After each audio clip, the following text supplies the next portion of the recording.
Perkenalkan, nama saya Yusefini Penggabean.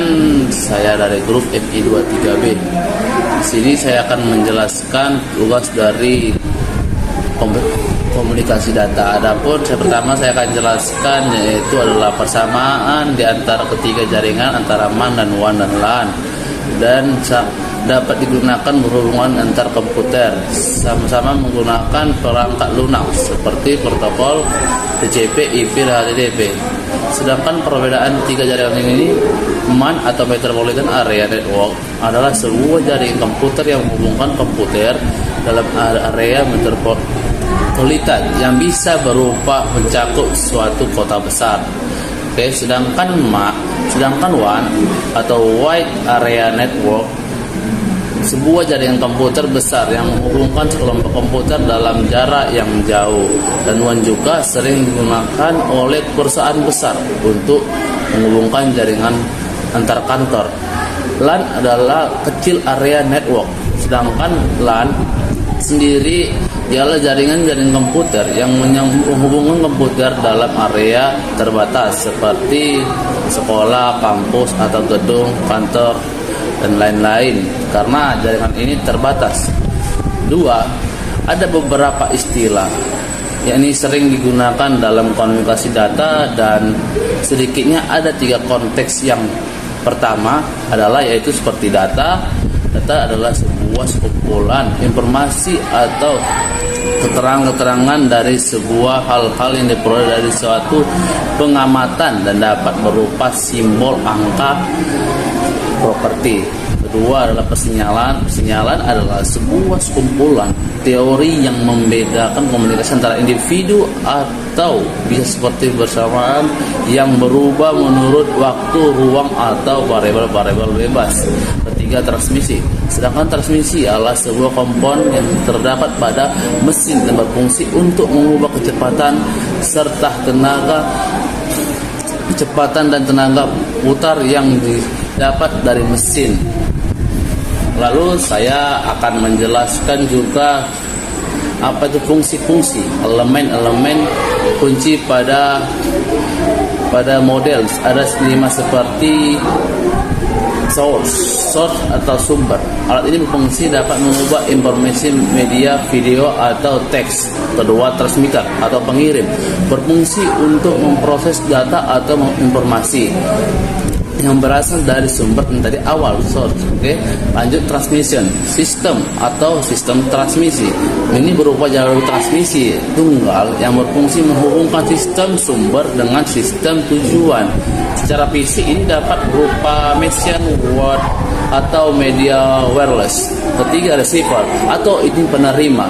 Alat ini berfungsi untuk menerima sinyal dari sistem tadi transmisi tersebut dan proses menjadi informasi yang dapat ditangkap oleh tujuan. Selanjutnya, destination. Destination adalah tujuan, sedangkan alat ini berfungsi untuk menangkap informasi yang dihasilkan oleh penerima yang diterima oleh perangkat tujuan. Selanjutnya akan oleh jenis informasi yang sama dengan informasi yang dikirimkan ke. Lalu saya selanjutnya akan menjelaskan yaitu adalah kelebihan kabel. Pertama, twisted pair.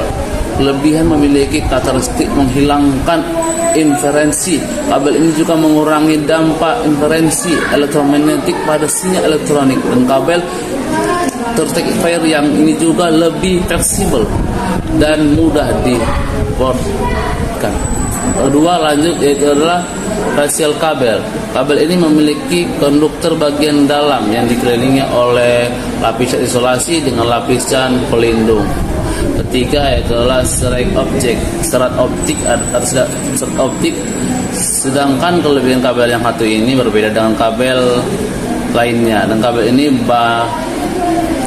satu yang dikonsumsikan melalui daripada sinyal listrik atau elektromagnetik, dan kabel ini sangat fleksibel dan dapat menjadi kabel yang membuatnya sangat menguntungkan untuk komunikasi jarak jauh. Selanjutnya saya akan menjelaskan yang dimaksud dengan protokol atau karakteristiknya. Yang dimaksud dengan protokol ialah seperangkat aturan atau prosedur untuk mengirimkan data antara perangkat elektronik seperti komputer, komputer. Agar komputer dapat bertukar informasi, harus ada sebuah kesepakatan tentang bagaimana informasi akan susun dan bagaimana masing-masing akan mengirim dan menerimanya.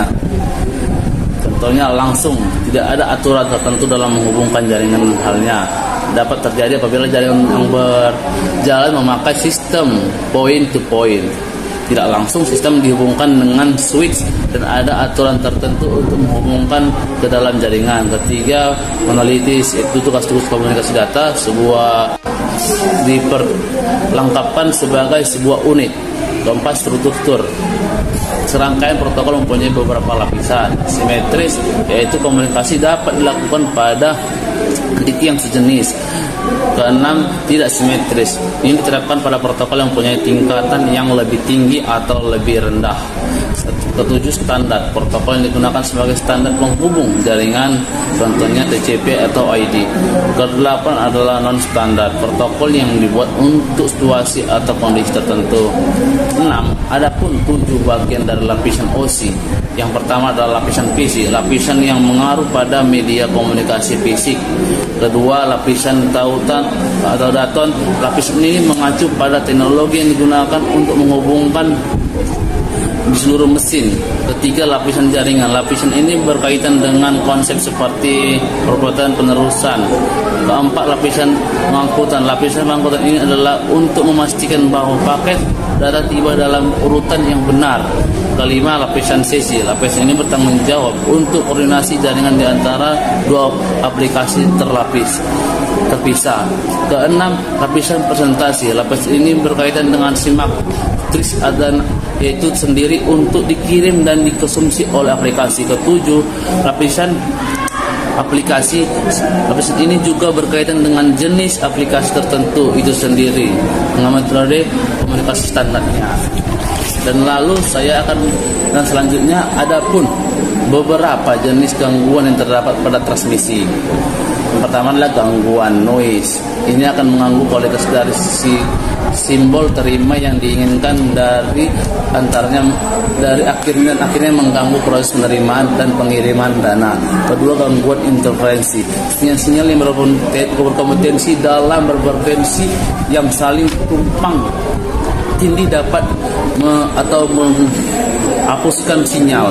Ketiga, gangguan coding. Ini gejala pembenturan dalam jalur gelombang radio yang menyebabkan bertambahnya redaman terhadap sinyal yang diterima. Keempat, gangguan redaman adalah hilangnya kekuatan sinyal pada kabel atau koneksi jaringan. Hal ini biasanya diukur dalam desibel dB dan dapat terjadi karena berbagai faktor. Hal ini dapat menyebabkan sinyal menjadi terdistorsi atau tidak dapat dikenali.